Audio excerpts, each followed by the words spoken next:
Hola, bienvenido a un nuevo vídeo de las trincheras de Alcalá Real.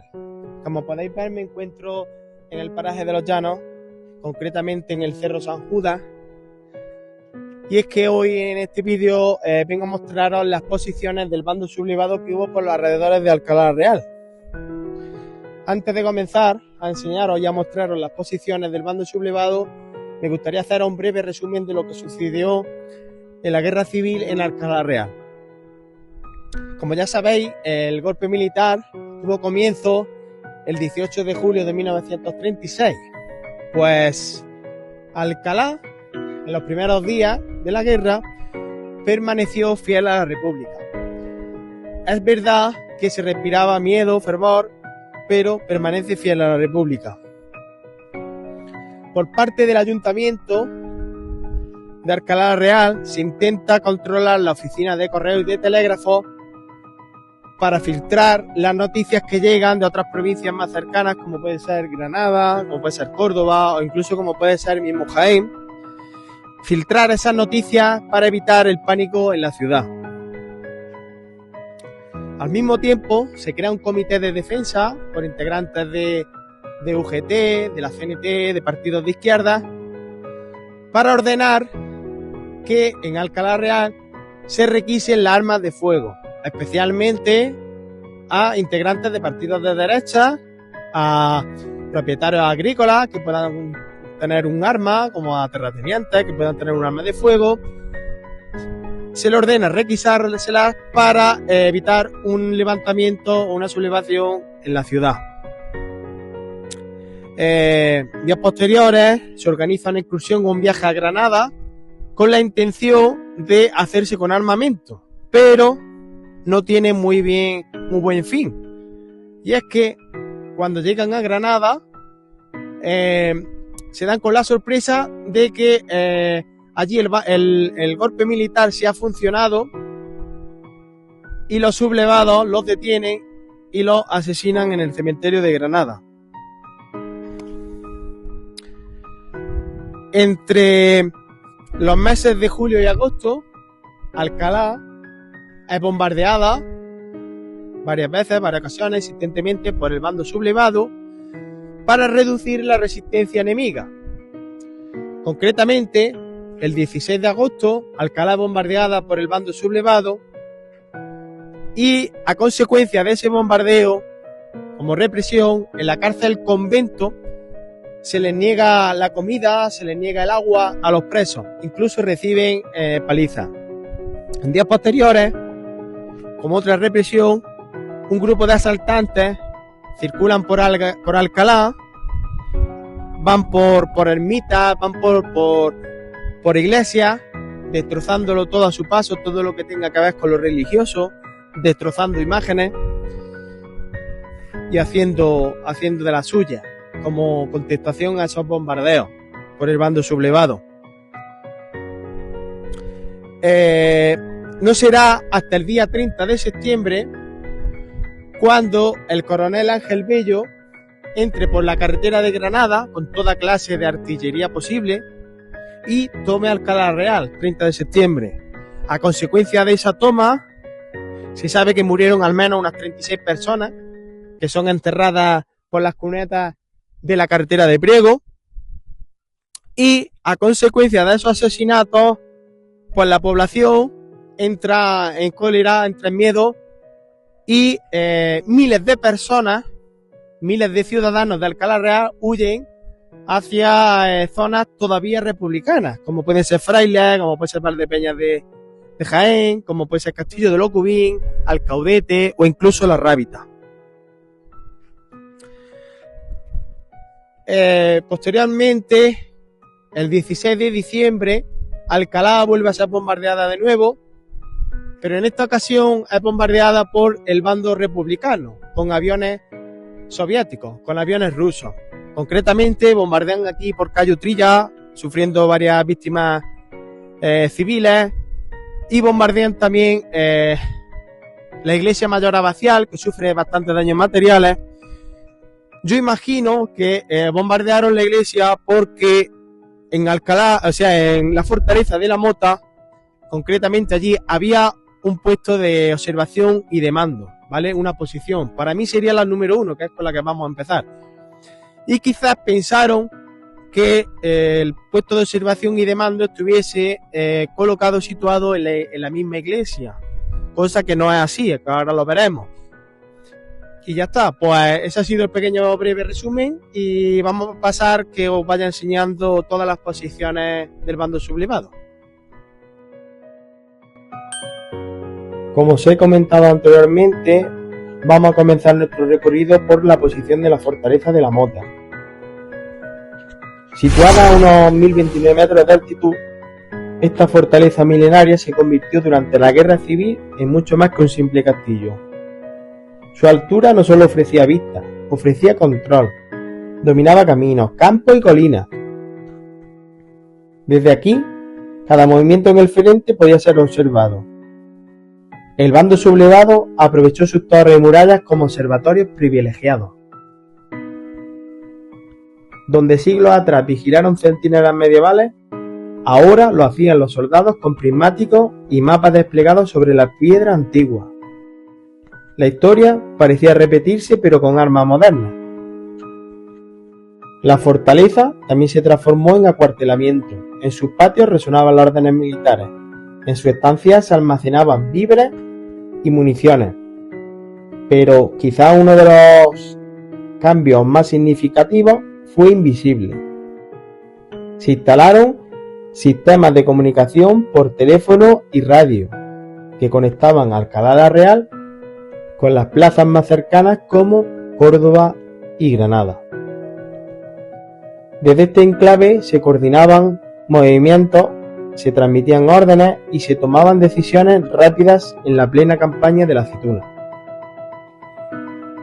En esta torre, llamada Torre de la Campana, fue donde se situó el punto de observatorio y de control.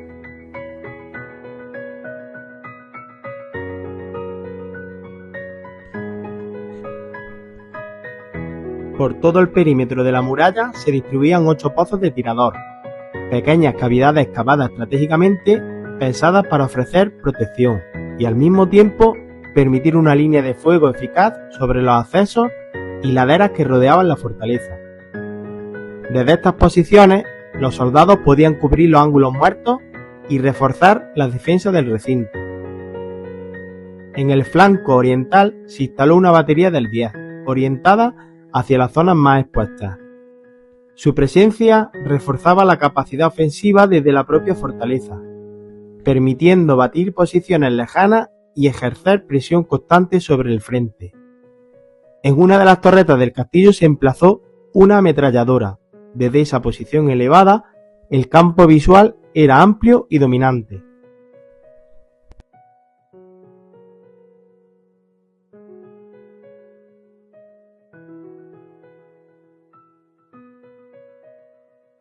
A los pies de la fortaleza de la Mota existen una serie de cuevas y minas excavadas siglos atrás.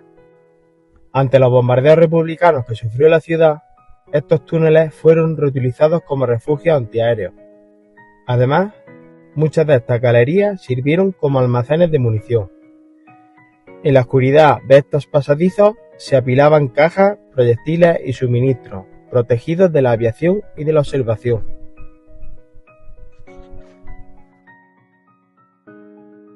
En esta torre de la muralla aún pueden verse los tornillos que sujetaron a un cañón antitanque instalado durante el conflicto. Junto a este puesto antitanque, según el croquis y la descripción conservada de la posición, se habilitó un pequeño albergue para el personal destinado en la torre. Además, muy cerca se encontraba un depósito de munición blindado, protegido y reforzado. Servía para almacenar proyectiles y asegurar el suministro inmediato al cañón. La siguiente posición a la que nos acercamos, por ser la más próxima, es a la que fue llamada Plaza de Toros, llamada así porque estuvo ubicada en la antigua Plaza de Toros que se levantó en el siglo XIX con los sillares de las ruinas del convento San Francisco. Esta plaza se mantuvo hasta 1936. Con la posguerra se desmontó la plaza y los sillares se utilizaron para hacer casas y cercas de solares. Por su situación elevada sobre la carretera de Priego y de Alcaudete, era dominante y se guarneció con una sección de ametralladora y una escuadra de infantería. Tenía construidos 4 pozos de tirador, albergue para el personal y cuevas que protegían del fuego de artillería y del bombardeo de aviación. En las siguientes imágenes podemos observar lo que pudieron tratarse de unas aspilleras o troneras para asomar el fusil.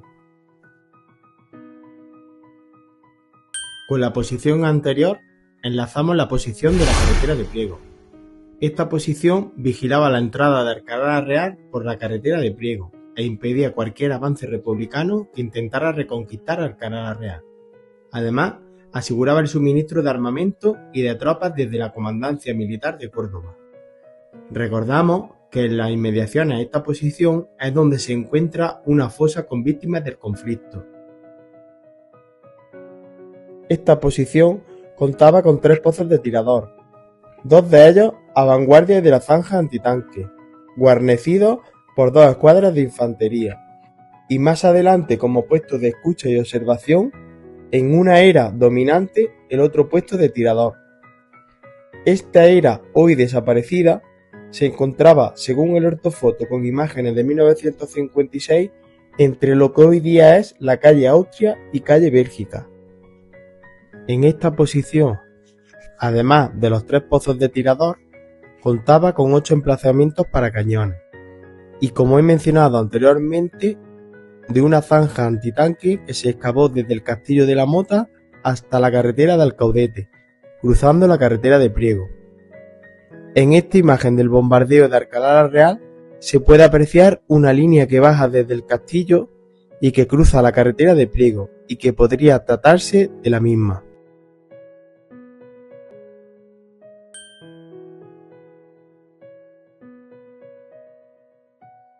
La siguiente posición, y muy cercana a la anterior, se trata de la llamada posición Era Baja. Se encontraba, según el croquis del ejército sublevado, entre la carretera de Priego y la carretera antigua de Alcaudete, justo al lado del camino antiguo hacia Alcaudete, o lo que es lo mismo, el camino mozárabe. Esta posición contaba con un albergue para el personal y un pozo de fusil ametrallador. Por delante de la misma, una trinchera para la colocación de tiradores y alrededor de la era una alambrada de pinchos para proteger los accesos. La siguiente posición se encontraba en las inmediaciones de la carretera antigua hacia Alcaudete y controlaba el acceso a Alcalá por la misma. Estaba formada por 7 pozos de tirador, protegidos contra cascos de metralla y granadas de mortero. También se encontraba un albergue para el personal y municionamiento. La zona estaba controlada por 2 escuadras de infantería.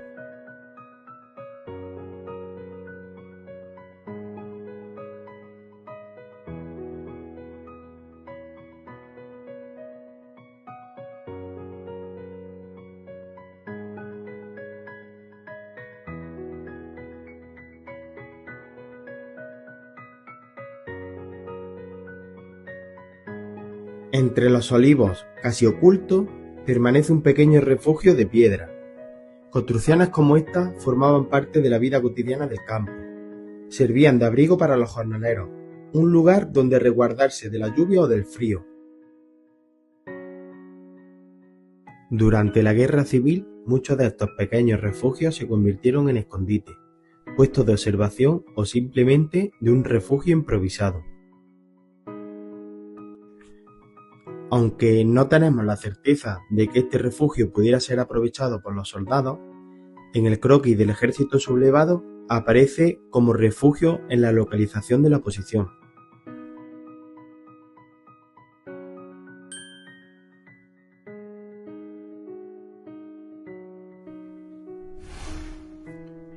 Más elevada que las posiciones anteriores y situada a unos 970 metros de altitud, se encuentra la posición de la ermita de San Marcos. Desde este punto privilegiado se domina visualmente una amplia extensión del terreno circundante, lo que la convertía en un enclave estratégico de gran valor. Se trata de una línea de trinchera que alcanza aproximadamente los 200 metros de longitud, adaptándose a la topografía del cerro. Ubicada en el Cerro de San Marcos, esta posición fue construida en los primeros días de la toma de Alcalá la Real, en un momento en el que asegurar el control del territorio resultaba fundamental. Su emplazamiento no fue casual, ya que permitía tanto la defensa como la vigilancia constante de los movimientos enemigos. Está formada por excavaciones para tiradores, parapetos de piedra de gran longitud y traviesas desenfiladas, diseñadas para proteger a los combatientes del fuego directo. Además, se construyeron 4 refugios para el personal, que servían como resguardo frente a las inclemencias del tiempo y los bombardeos. La posición contaba también con alambradas orientadas hacia el frente enemigo, reforzando así su capacidad defensiva.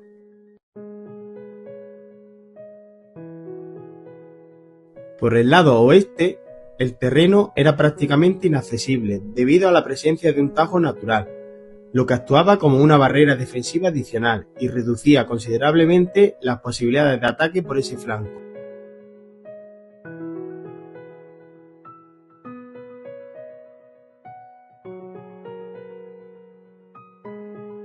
Aquí podemos observar los restos de uno de los albergues.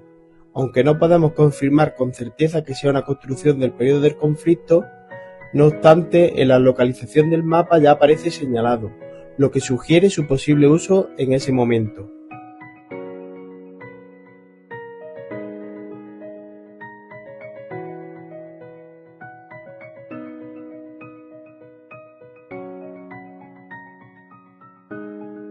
Muy cerca del anterior encontramos otro albergue que presenta un mejor estado de conservación.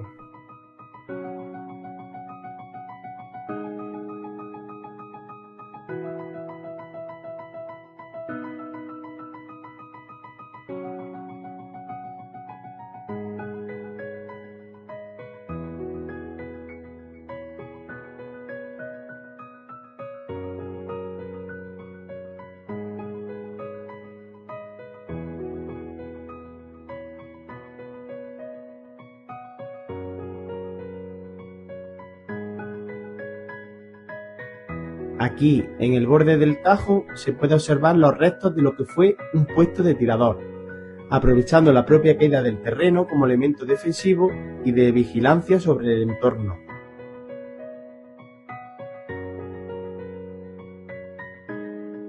Desde aquí se pueden observar las posiciones del enemigo, como las albarizas, el Cerro de la Pelea o la Camuña, lo que refuerza el carácter estratégico de este enclave.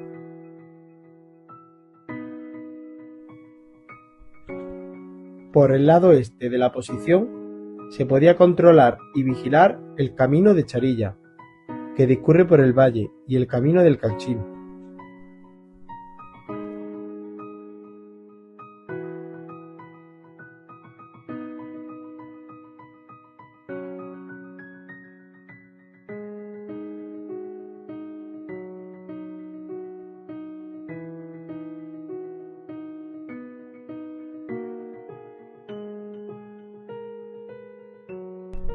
Afortunadamente, esta posición se mantiene en un buen estado de conservación.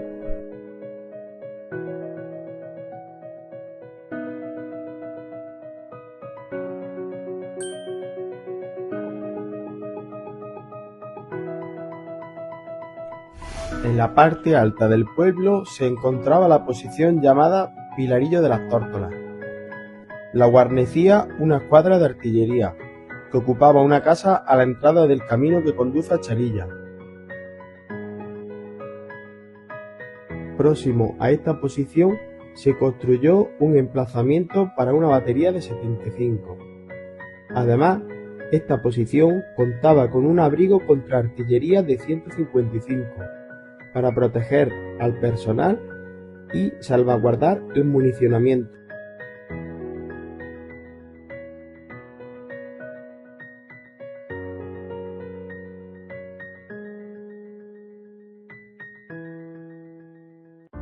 Posición de San Judas, situada en el cerro del mismo nombre. Recibe su denominación por la ermita allí existente, dedicada a San Judas Tadeo. Observando el ortofoto con imágenes del año 1956, aún aparecía la línea de trinchera en forma de V, tal y como se indicaba en el croquis del ejército sublevado.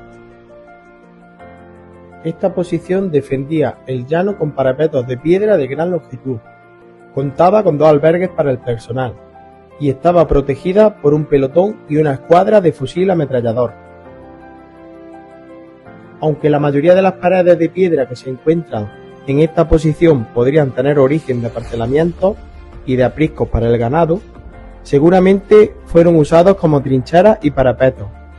Además, debemos recordar que el conflicto terminó el 1 de abril de 1939 y el croquis del ejército está fechado el 16 de septiembre de 1937, pudiendo haber sufrido bastantes modificaciones hasta entonces.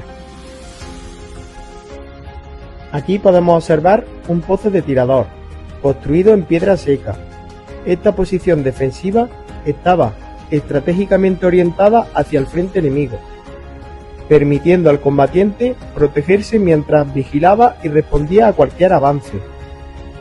Ahora nos acercamos a lo que probablemente fue un refugio natural para los soldados.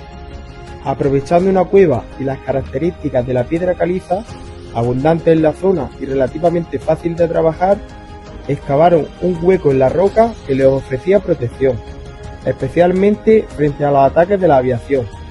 Además, levantaron un parapeto de piedra seca que reforzaba la defensa del refugio.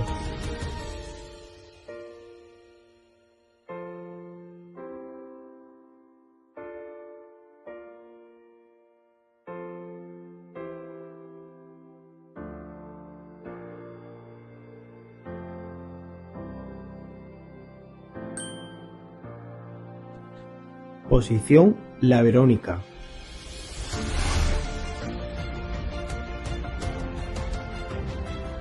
Esta posición, muy cercana a la anterior, también batía el llano y los barranquillos a retaguardia. La guarnecía un pelotón de infantería y una ametralladora. Igual que la anterior, tenía construido un parapeto de piedra en seco de gran longitud y un emplazamiento para ametralladora, así como 2 albergues para el personal y un depósito para municiones.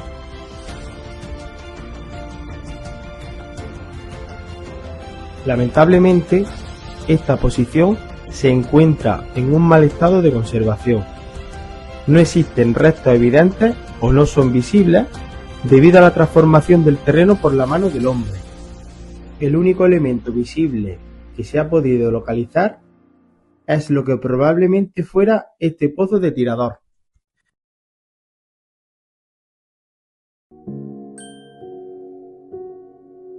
Posición Cerrico de Vilches. Esta posición probablemente recibió ese nombre porque estaba a cargo de un oficial con ese apellido. Una forma práctica y rápida de identificar la posición en medio del frente, puesto que el verdadero nombre del lugar es Cerrico de la Luna. La ubicación de esta posición era claramente estratégica. Desde aquí se dominaban amplios sectores de tiro que cubrían la carretera de Santa Ana, Fuente del Rey y la zona de los cipreses, lo que la convertía en un punto clave para el control del territorio. La organización defensiva estaba bien estructurada.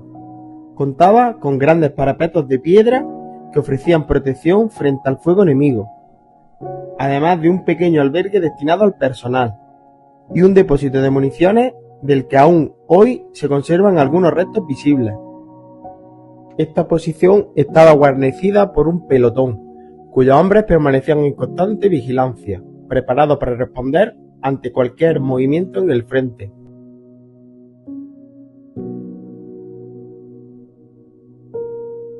Ahora nos acercamos para observar los restos del antiguo depósito de municiones. Aprovechando las grandes rocas del terreno, se construyó delante una pared de piedra con argamasa, integrada en el entorno y pensada para su protección.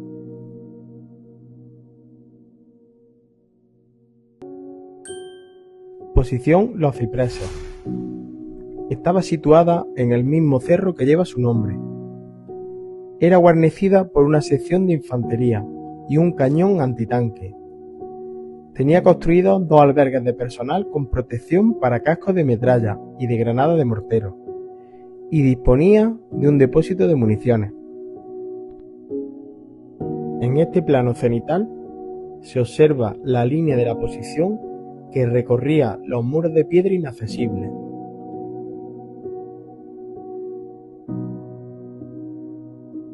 Por la parte trasera estaba cerrada con una línea de parapetos de piedra con 2 pozos de tirador.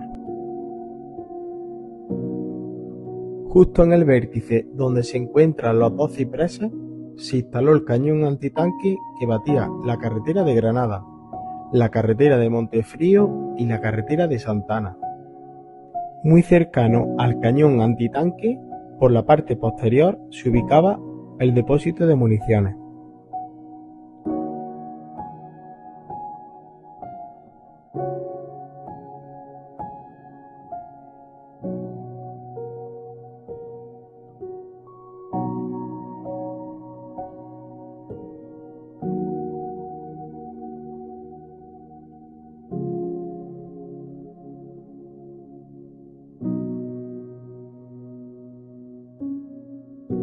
En los muros que cierran los difíciles accesos se aprovecharon para construir un fortín de fusileros, un espacio por el que podían abrir fuego con los fusiles por tronera.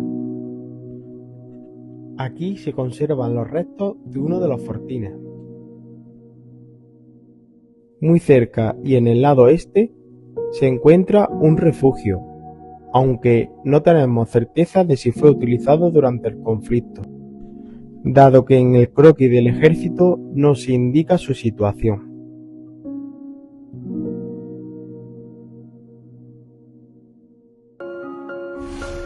Posición era alta. Estaba situada próxima a la carretera de Montefrío. Se encuentra totalmente desaparecida debido a la edificación y no se han podido encontrar signos evidentes en el ortofoto, aunque se cree que estaba en una era llamada Era de Velasco, que se encontraba cercana al actual cementerio y próxima al hospital. Estaba guarnecida por un pelotón de infantería. Tenía 6 pozos de tirador blindados y conectados entre sí con ramales de trincheras. Disponía de parapetos que miraban hacia la carretera de Granada y una cueva que servía de abrigo.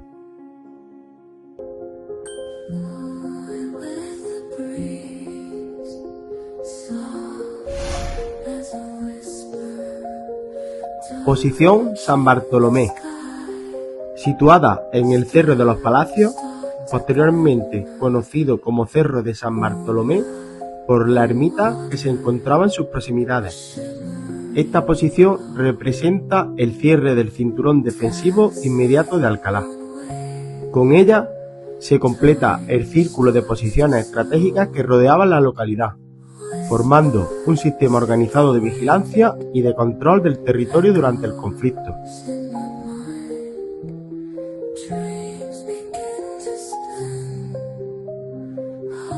Esta posición se situaba entre la carretera de Priego y la carretera de Montefrío, en una zona bastante elevada y estratégica. Estaba guarnecida por 60 hombres. Disponía de parapetos de piedra en seco y zanjas de comunicación, un solo pozo de fusil ametrallador y albergues para el personal. Por la zona norte estaba protegida con una alambrada de pinchos.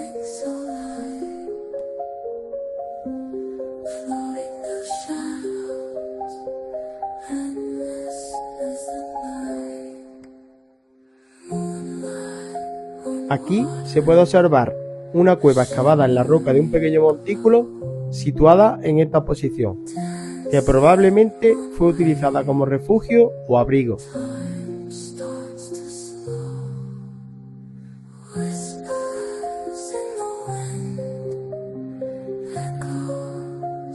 Por el lado este del montículo se pueden observar los restos del único pozo para fusil ametrallador que existía en la posición y que se conserva en un estado relativamente bueno.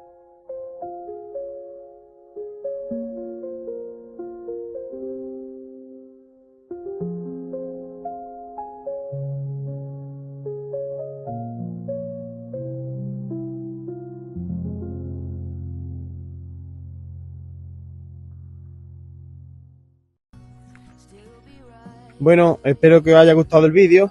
Sé que ha sido un poquito largo, pero la idea era enseñaros todas las posiciones inmediatas a Alcalá en un solo recorrido.